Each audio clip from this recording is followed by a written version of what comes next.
Hey guys, this is Austin. It has been a while since AMD launched some new high-end graphics cards, but RX Vega is here. Almost. Here I have both of the new cards, the RX Vega 64 as well as 56, which comes in slightly less cool packaging. So big shout out to AMD for sending these out a little bit early. So the 64 will be launching on August 14th, whereas the 56 will be coming out on August 28th. Unfortunately, I can't tell you how Vega performs today, but what I can do is show you what comes in this super cool press box. At least I hope it's super cool. Whoa, okay, that's kind of cool. What? What is this? Radeon RX Vega. Yo, that is pretty cool. It's like the full 3D logo in this glass. Is this the actual Vega die? Yo, you can even see the HBM2 memory. So that is actually one of the advantages, at least in theory, over the RX 10 series, is that it has a lot of very fast memory that is directly on chip. This might be one of the coolest things I've ever gotten in a press box. I love to take a look at chips like this, and especially you very rarely actually get to see what a GPU looks like without being, you know, inside a whole card. All right, let's see what we got. Ooh, comes in a surprisingly nice looking metal chassis. Wow, that's real metal there. You know what, I've actually seen pictures of this and it looked kind of decent, but in person, this is actually a really nice looking reference design. I mean, I still think that the 1080 and 1080 Ti reference design is super cool looking, but it's also really heavy. I'm just realizing that. Before we get too far into Vega 64, we've got to take a look at our slightly less cool unboxing of 56. So essentially, this is going to be the lower end version of the same GPU. So just like there's the GTX 1080 and 1070, this is going to be the more affordable version. And it's also in a slightly less cool looking cooler. Although, is that the Team Rocket logo? Ken, that's the Team Rocket logo, right? You know what, sometimes when I'm doing an unboxing, I'm just really surprised. And you know what? Congratulations, AMD. Nerd. So to start with, we have the Radeon RX Vega 56. So like I said, this is going to be the cheaper model that comes in at $400, and it really is aimed at the GTX 1070.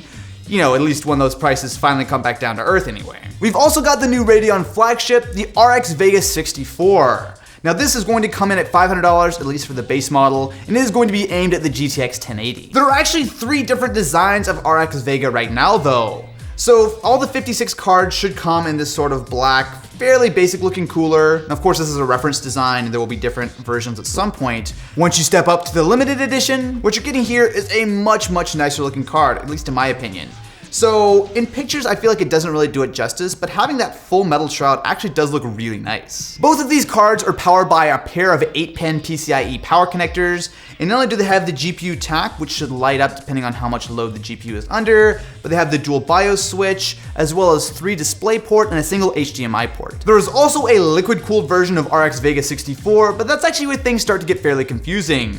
Even though it seems like there are just 3 versions of these cards, the pricing gets very complicated. While Vega 56 at $400 and Vega 64 at $500 seem to be fairly reasonably priced, the big issue is that the crypto mining market, while it is declining, is still causing major problems for GPUs. Not only are most mid to high-end cards for both AMD and Nvidia nearly impossible to get your hands on right now, but the ones that you can find are usually marked up. Now to be fair, things are getting better, but there are a lot of cards that you cannot get for MSRP right now. To counter, AMD are offering what are known as Radeon packs. So for $100 more, you can get a couple free games like Prey and Wolfenstein, as well as discounts on PC hardware. However, those discounts are very specific. For example, you can save $100 on a Ryzen 7 and motherboard combo, or $200 on a Samsung FreeSync display. And if you're building a very specific high-end system, this can make sense, but for most people, it's just not a good deal. Confusing things even farther is that if you want to pick up Vega 64 Liquid, you have to get it inside a pack, which means it's going to run you $700. I get that AMD are trying to make gamers happy by offering them a specific bundle that crypto miners probably aren't going to be interested in, but unless you are a very specific person, they really don't make a lot of sense. I feel like this is a big experiment, and AMD has hinted that they're open to changing the pricing on these bundles depending on how well things sell. I can't say anything today about how well Vega performs, but I can say that AMD could really use a big win right now.